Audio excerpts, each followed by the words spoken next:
So I was hired in 1994, August. I was assigned to the History Division. The History Division was located on the main floor of the old Barrard building. It was a very busy place, really overwhelming at times with long lineups, the phones ringing non-stop. And in those days, there was no Wikipedia, there was no Google. You really needed to know your reference sources, your subject headings, Dynex, the card catalog.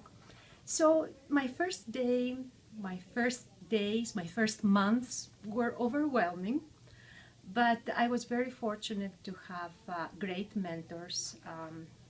The biggest one was Nancy Stubbs, wonderful Nancy, and all the staff were very helpful and welcoming.